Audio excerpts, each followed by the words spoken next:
The desperate call. The mining station engineer Marcus Chen wiped the sweat from his forehead as he finished calibrating the mineral processors on mining station Omega 7. The remote outpost floated at the edge of human space, harvesting rare metals from the asteroid belt that surrounded a dying star.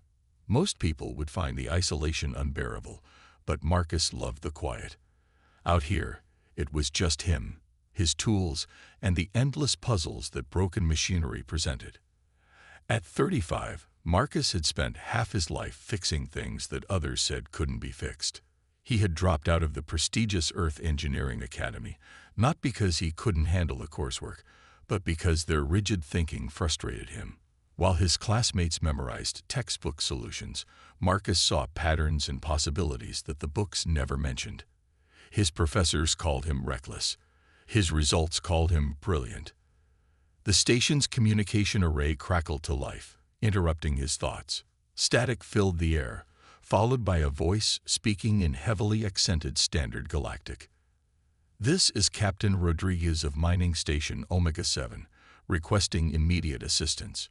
We have a priority alpha emergency." Marcus frowned. Captain Rodriguez was currently on Earth for medical leave. The voice was unfamiliar, and priority alpha emergencies were reserved for threats to human civilization itself. He hurried to the communication center, arriving just as the main display flickered to life. The Royal Fleet arrives. What Marcus saw made his breath catch in his throat. Through the station's external cameras, he watched as massive ships emerged from hyperspace jumps. These weren't human vessels. The ships were elegant beyond anything humans had ever built, their hulls seeming to shimmer with an inner light. They moved with a grace that defied their enormous size, like dancers performing in the vacuum of space. The lead ship was the most magnificent of all. Nearly 2 kilometers long, it resembled a crystalline cathedral more than a warship. Spires and towers jutted from its surface, all connected by flowing curves that seemed to pulse with soft blue light. Even from a distance, Marcus could tell this was a ship built by beings who valued beauty as much as function.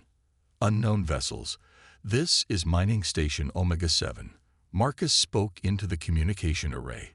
"You are in human territory. Please state your intentions." The response came immediately, but not in the language he expected. A melodious voice filled the communication center, speaking in what sounded like a combination of musical notes and whispered wind. The station's translation software struggled for a moment before converting the alien speech into words Marcus could understand. "Human Station, we are the Royal Fleet of the Zilithian Star Empire. I am Queen Lyrelli of the Crystalline Throne.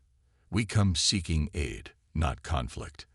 Our flagship is dying, and we have heard that humans possess unusual skills in repairing the impossible." The Queen's desperate plea. Marcus stared at the communication panel in shock. The Zilithians were legendary throughout the galaxy. They were one of the oldest spacefaring civilizations, their empire spanning hundreds of star systems. Their technology was so advanced that most races considered it indistinguishable from magic. And now their queen was asking a human for help. "Your Majesty," Marcus began, unsure of the proper protocol for addressing alien royalty. "I'm just one engineer on a mining station. Surely your own people have better qualified technicians." The Queen's response carried a note of desperation that transcoded even across species barriers. "Our greatest minds have tried for 7 cycles to repair the Starborn Majesty. The ship that has carried my bloodline for 1,000 generations now lies dying in space. The crystal heart that powers our vessel grows dimmer each day. Without it, we cannot maintain life support for the 10,000 souls aboard." The display shifted to show the interior of the alien flagship. Marcus gasped at what he saw. The corridors and chambers were breathtaking works of art, with walls that seemed to be carved from single pieces of crystal. But even a human could see the signs of system failure. The crystalline walls that should have glowed with vibrant light were now dim and flickering. Alien crew members moved through the passages with obvious urgency and fear. "Our sensors detected your mining station's energy signature," the Queen continued. "The harmonics are unlike anything we have encountered. We believe this indicates a different approach to engineering, one that might succeed where ours has failed. The impossible repair challenge. Marcus found himself nodding before he realized what he was agreeing to. I'll do what I can, Your Majesty, but I'll need to come aboard and examine your systems directly. 20 minutes later, Marcus floated through the docking tube that connected his small shuttle to the alien flagship. The moment he stepped aboard the Starborn Majesty, he felt the difference. The air itself seemed to vibrate with a low frequency that resonated in his bones. The corridors were warm despite their crystalline construction, and the walls pulsed with a faint rhythm like a massive heartbeat. Queen Lorelei met him at the airlock. She was tall and elegant, with features that were almost human but refined to an ethereal perfection. Her skin had a faint luminescent quality, and her eyes held depths that seemed to reflect the cosmos itself. She wore robes that appeared to be woven from captured starlight, shifting between colors that had no names in human language. Engineer Chin, she said, her voice now clear without the communication system's interference. You honor us with your presence.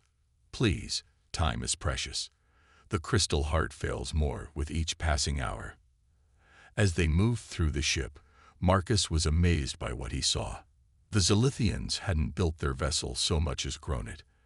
Every surface was smooth and organic, flowing from one section to the next without seams or joints.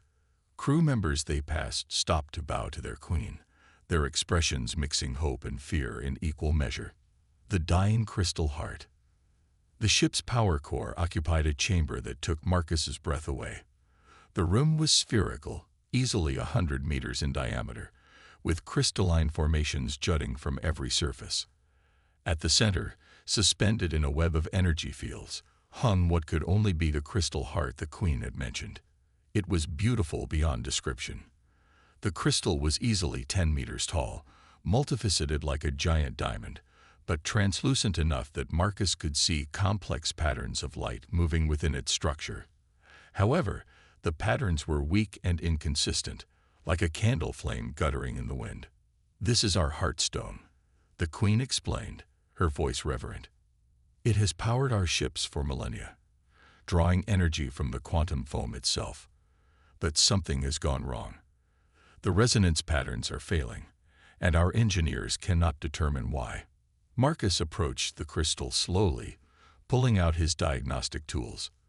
The equipment looked primitive compared to the alien technology surrounding him, but he had learned to trust his instruments. As he took readings, a pattern began to emerge that made him frown. Your Majesty, when was the last time this crystal was recalibrated? The queen looked puzzled. Recalibrated. The heartstone is eternal. It requires no maintenance. But it's been running for 1,000 years, you said. Even the most perfect system develops tiny variations over time. Those variations compound, creating interference patterns that eventually disrupt the whole system. The Zilithian engineers gathered around looked shocked at Marcus's words. One of them, an elderly alien with crystalline growths covering half his face, spoke up. Impossible. The heartstone's harmony is perfect. It cannot drift from its resonant frequency. The human solution.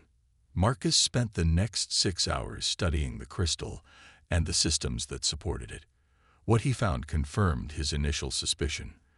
The Zilithians had built something perfect, but perfection in engineering could be a trap. Their crystal heart had indeed been flawless when first created, but 1,000 years of perfect operation had created microscopic stress patterns within the crystal matrix. These stress patterns were interfering with the energy resonance, slowly strangling the very system they were part of. The solution was elegant in its simplicity, but it required doing something that went against every Zilithian engineering principle.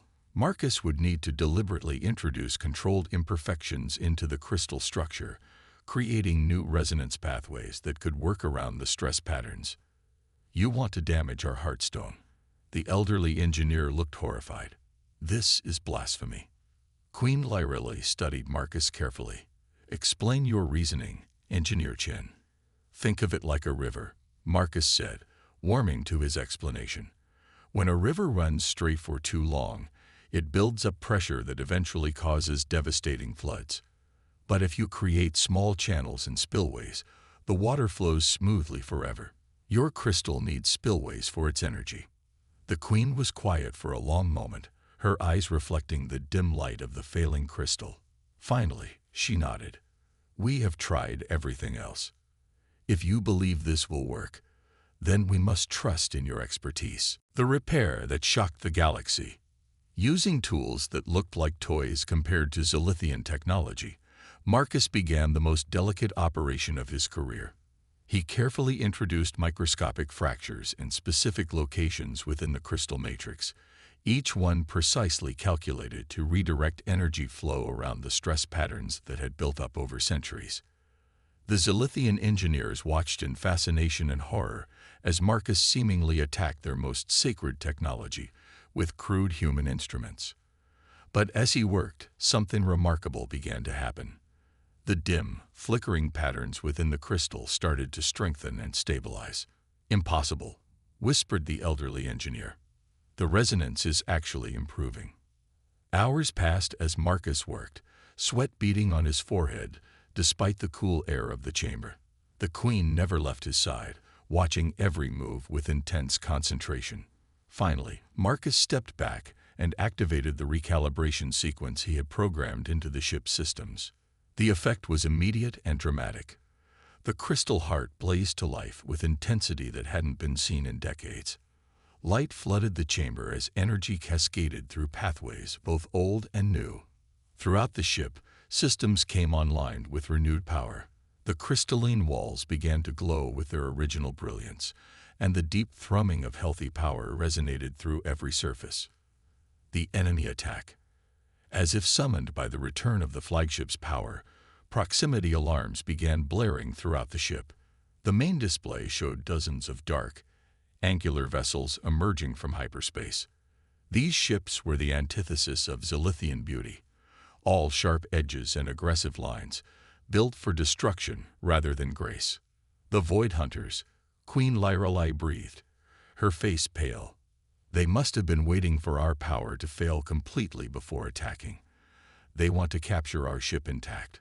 The lead enemy vessel opened communication channels, broadcasting a harsh, guttural voice. Surrender your ship, Crystal Singers. Your dying vessel cannot stand against our fleet. Marcus watched as the Queen's expression hardened with royal determination. Helm, all stop. Weapons, prepare for engagement. Let us show these scavengers what the starborn majesty can do when her heart beats strong. What followed was a space battle unlike anything in recorded history. The newly restored flagship moved like a living thing, its crystal-powered engines providing impossible maneuverability. Weapons that had been failing for months now operated at peak efficiency, sending beams of pure energy across space to strike enemy vessels with devastating accuracy. But it was the ship's restored defensive systems that truly shocked everyone present. The crystalline hull began to resonate in harmony with the crystal heart, creating energy fields that deflected enemy fire like it was nothing more than summer rain. The Void Hunters, expecting to face a dying vessel, instead found themselves outmatched by technology operating at levels they had never imagined possible. Within an hour, the surviving enemy ships were retreating into hyperspace, their fleet broken and scattered. The starborn majesty had emerged victorious, its power restored and its legend enhanced. The promise of reward. As the celebration died down and the ship settled into normal operations, Queen Lyralai approached Marcus in the crystal heart chamber. The restored crystal now pulsed with steady, strong light, its patterns flowing in perfect harmony. The sight filled Marcus with the satisfaction that came from a job well done. Engineer Chen, the Queen said formally, you have saved not just our ship, but our civilization. The starborn majesty carries the genetic archives of our species, our cultural treasures, and the knowledge of 1,000 worlds. Without your intervention, all of this would have been lost. Marcus shifted uncomfortably under her intense gaze. I just did what needed to be done, Your Majesty. Any good engineer would have seen the same solution. The Queen smiled, an expression that seemed to make the crystal light dance more brightly. "I think you underestimate both your skill and your uniqueness. In 3 days, we will hold a ceremony to honor your service. The reward I plan to offer will be unprecedented." "That's not necessary," Marcus began, but the Queen raised a hand to stop him.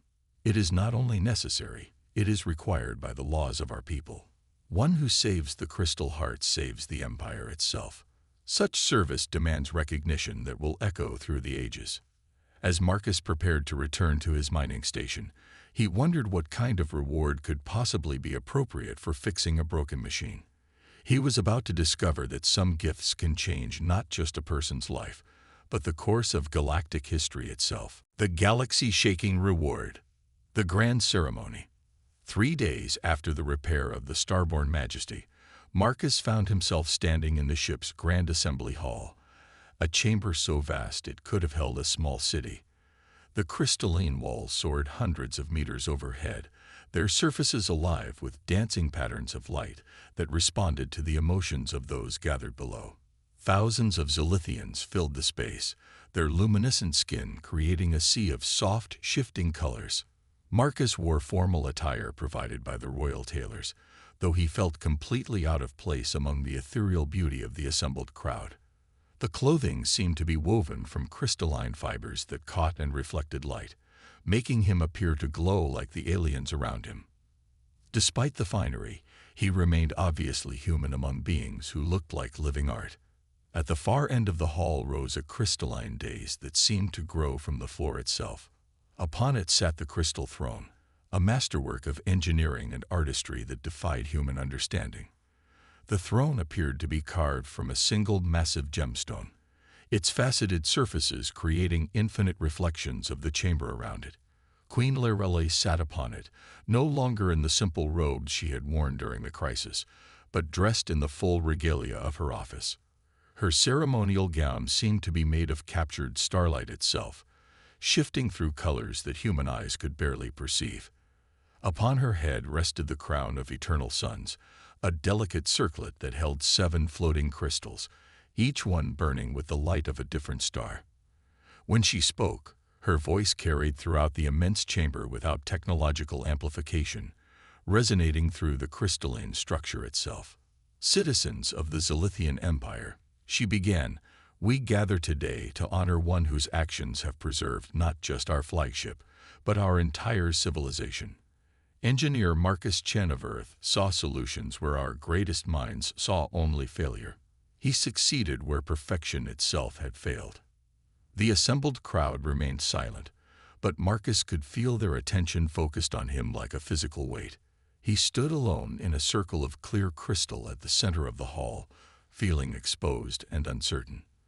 The Queen had given him no details about what reward she planned to offer, saying only that tradition required the ceremony to unfold in a specific way. The revelation of service. "Before we speak of rewards," Queen Lorelei continued, "let us understand the true magnitude of what has been accomplished. Lord Keeper of Records, speak the Count." An elderly Zilithian stepped forward, his robes marked with the symbols of his office. His voice carried the weight of formal ceremony as he spoke. "Your Majesty, the Starborn Majesty carries 9,847 souls of our people. She holds the genetic patterns of 15,000 species from across our empire, the cultural archives of 200 worlds, and the accumulated knowledge of 12 centuries of expansion across the stars. All of this was preserved by the actions of one individual." The numbers hit Marcus like a physical blow. He had known the ship was important, but the scope of what he had saved was staggering. Entire civilizations' worth of knowledge and life had been hanging by a thread, held together only by a failing crystal heart that nobody else could repair. The Queen rose from her throne, descending the crystalline steps with fluid grace. As she approached Marcus, the patterns of light in the walls seemed to follow her movement, creating a river of luminescence that flowed across the chamber. When she reached him, she placed her hands on his shoulders, a gesture that sent whispers through the assembled crowd. "In our culture, she said, her voice carrying clearly to every corner of the vast hall. "There are many forms of service to the Empire. Warriors who fight our battles, diplomats who forge our alliances, scientists who expand our knowledge. But there is one form of service that stands above all others: the preservation of the heart itself." Marcus found himself unable to look away from her eyes, which seemed to hold depths that reflected the cosmos itself. "Your Majesty, I was just doing my job." Any engineer faced with the same problem would have found the same solution. A sound rippled through the crowd that Marcus realized was Zilithian laughter, musical and warm. The Queen smiled, an expression that seemed to make the crystal walls themselves brighten. "Marcus Chen of Earth, you continue to prove that humility is perhaps humanity's greatest strength, but you cannot diminish the magnitude of your service through modesty." The crown of eternal bonds. The Queen stepped back and gestured to a group of attendants who approached carrying an object that made Marcus's breath catch. It was a crown, but unlike anything he had ever imagined. The base seemed to be forged from crystallized time itself, shifting between transparency and opacity in patterns that hurt to look at directly. Suspended above it floated 7 crystals, each one pulsing with a different color of light that somehow sang in harmony with the others. "Behold the crown of eternal bonds," Queen Lyrelli announced, her voice filled with ceremonial gravity. "Forged in the early days of our empire, it has been worn by only 3 individuals in our recorded history. Each was someone who performed a service so vital to our survival that their names became legend." Marcus stared at the crown, beginning to understand that whatever was about to happen would change his life in ways he couldn't imagine. "Your Majesty, surely you don't mean—" "Marcus Chen," the Queen interrupted, her voice now carrying the full authority of her office, "kneel and receive the gratitude of the Zilithian Empire." The words were clearly a command, not a request. Marcus found himself kneeling on the crystal floor, his heart pounding as he tried to process what was happening. The crown felt warm as it settled on his head, and immediately he gasped as sensations flooded through his mind. Suddenly, he could feel the ship around him as if it were part of his own body. The crystal heart's rhythm synchronized with his pulse, and he became aware of every system, every corridor, every living being aboard the Starborn Majesty. But more than that, he could sense other ships throughout the Zilithian fleet, a network of vessels all connected through crystalline technology that now recognized him as something more than human. "Rise, Marcus Chen," the Queen commanded, "co-regent of the Zilithian Empire, guardian of the crystal heart, and bridge between the stars. The galaxy reacts." The announcement sent shockwaves throughout the assembled crowd, and within hours, across the entire galaxy. Never in recorded history had an alien been granted such authority within the Zilithian Empire. The implications were staggering, both politically and practically. As Marcus rose to his feet, still reeling from the sensations flooding through the crown, he became aware of urgent communications flooding into the ship. The Queen gestured to her communications officer, who began reading reports with increasing amazement.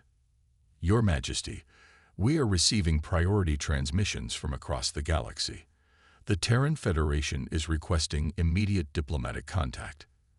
The Andromedan Council is calling for an emergency session. The Trade Syndicate wants to know if this changes our commercial agreements. And—" the officer paused, his expression uncertain. "The Void Hunters are withdrawing from 3 sectors simultaneously." Queen Lyrelli nodded with satisfaction. "The galaxy is adjusting to a new reality. Marcus, you now hold a position that makes you one of the most powerful individuals in known space. The crown of eternal bonds grants you authority over all Zilithian military and civilian vessels, access to our most closely guarded technologies, and the right to speak with my voice in matters of state." Marcus touched the crown gingerly, still feeling the flow of information and sensation it provided. "I don't understand. Why would you give such power to someone you barely know?" "Because," the Queen replied, "you have already proven that you will use that power wisely. When faced with our greatest treasure, you sought not to exploit it, but to heal it. When offered wealth or status, you asked for nothing. These are the qualities we value above all others. The test of leadership. As if summoned by the ceremony itself, alarms began sounding throughout the ship. Marcus instinctively knew what was happening before the reports reached the bridge. His connection to the ship's systems through the crown made him aware of everything occurring within the fleet. "Your Majesty," reported the communications officer, "long-range sensors detect a massive asteroid impact on Zalithia Prime. The capital city is in danger, and evacuation ships are requesting immediate assistance." Without hesitation, Marcus stepped forward. "How many ships do we have in this sector?" The fleet commander looked to the Queen for permission before answering. At her nod, he replied, 47 vessels, including the Starborn Majesty." Marcus closed his eyes, feeling through the crown's connection to assess each ship's capabilities and position. The sensation was overwhelming at first, like trying to listen to dozens of conversations simultaneously, but gradually he began to sort through the information. "Send the fast cruisers Stellar Dawn and Crystal Wind ahead to coordinate evacuation efforts," he ordered, his voice carrying new authority. "The heavy transports Peaceful Harbor and Gentle Current should follow to assist with refugee transport. And," he paused, sensing something else through the network, "there's a supply convoy 3 systems away carrying emergency medical equipment. Redirect them to Zalithia Prime immediately." The fleet commander stared at him in amazement. "Sir, how could you possibly know about that convoy?" Marcus touched the crown again, still marveling at the sensations it provided. "The crown connects me to every ship in the fleet. I can sense their positions, their capabilities, even their crew's emotional states. It's like having a map of the entire empire in my head." The Queen watched approvingly as Marcus continued to coordinate the relief effort, his orders precise and efficient.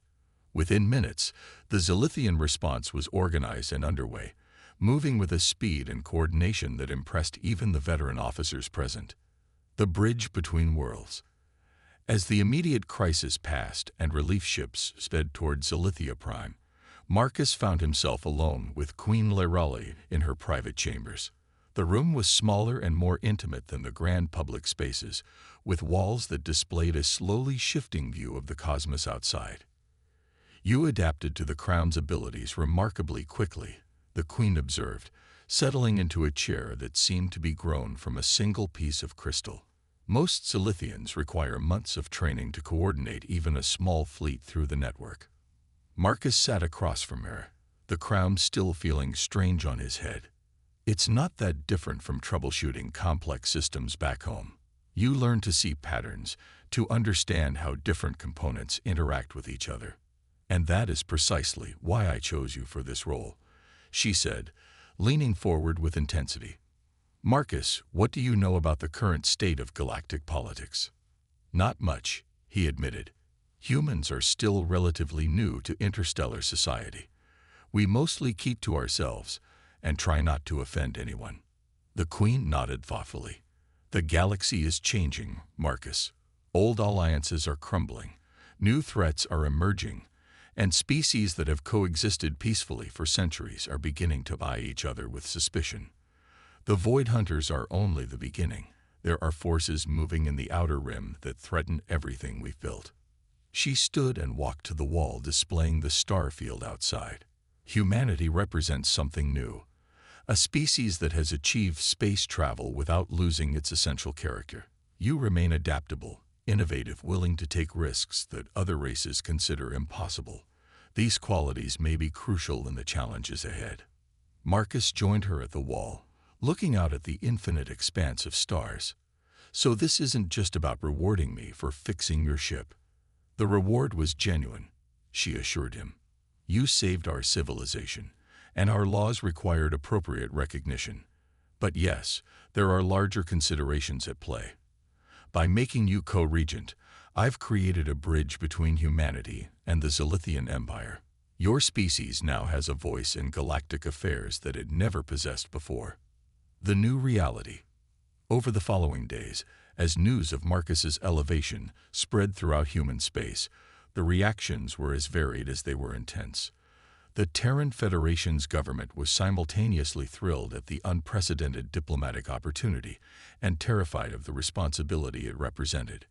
Earth's media went into overdrive, with some calling Marcus a hero and others questioning whether any human should wield such alien power. Marcus found himself at the center of attention he had never wanted, fielding communications from Earth's leaders, alien diplomats, and curious journalists from across the galaxy. Through it all, the Crown continued to feed him information about the Zilithian Empire's operations, giving him a perspective on galactic civilization that no human had ever possessed. The Trade Syndicate is offering a mutual defense pact, reported Diplomatic Aide Crystalline Song during one of their daily briefings.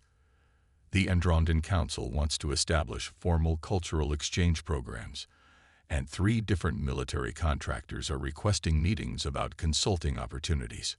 Marcus rubbed his temples, feeling the weight of responsibility settling on his shoulders like a physical burden. What does the Queen recommend? Her Majesty suggests taking time to learn your new role before making any major commitments, Crystalline Song replied. The Crown grants you authority, but wisdom comes only with experience. It was good advice, but Marcus could feel the pressure of expectations building around him. Every decision he made now would affect not just himself, but potentially billions of beings across multiple star systems. The simple life of a mining station engineer seemed like a distant dream. The future unfolds. 6 months after the ceremony that changed his life, Marcus stood once again in the crystal heart chamber of the Starborn Majesty. The great crystal pulsed with steady, strong light, its patterns flowing in perfect harmony thanks to his repairs. But now he understood that fixing the ship had been only the beginning of his real work. Through the Crown's connection, he could sense Zilithian vessels throughout the galaxy, their crews looking to him for guidance and leadership. Human ships were beginning to appear in sectors where they had never been welcome before, their presence accepted because of the bridge he represented between species. The challenges ahead were enormous. The Void Hunters were regrouping in the Outer Rim, other ancient powers were awakening from long slumber, and the delicate balance of galactic civilization faced threats from within and without. But for the first time since accepting the Crown, Marcus felt ready to face whatever came next. Queen Lyrelli joined him in the chamber, her presence both comforting and challenging. "Regrets?" she asked simply. Marcus looked at the crystal heart, then at the Crown's reflection in its faceted surface. "Every day," he admitted, "but not about the choice itself, just about whether I'm worthy of what you've given me." "Worthiness is not a destination," the Queen replied. "It is a journey. And you, Marcus Chen of Earth, have shown that humans excel at difficult journeys." As the Starborn Majesty continued its course through the stars, carrying its human co-regent toward whatever adventures awaited, the galaxy itself seemed to hold its breath. The age of purely alien civilizations was ending, and the age of true cooperation between species was beginning. And at the heart of it all was a human engineer who had simply wanted to fix a broken machine, but had instead fixed something far more important: the relationship between species who had forgotten how to trust each other. The real story was just beginning.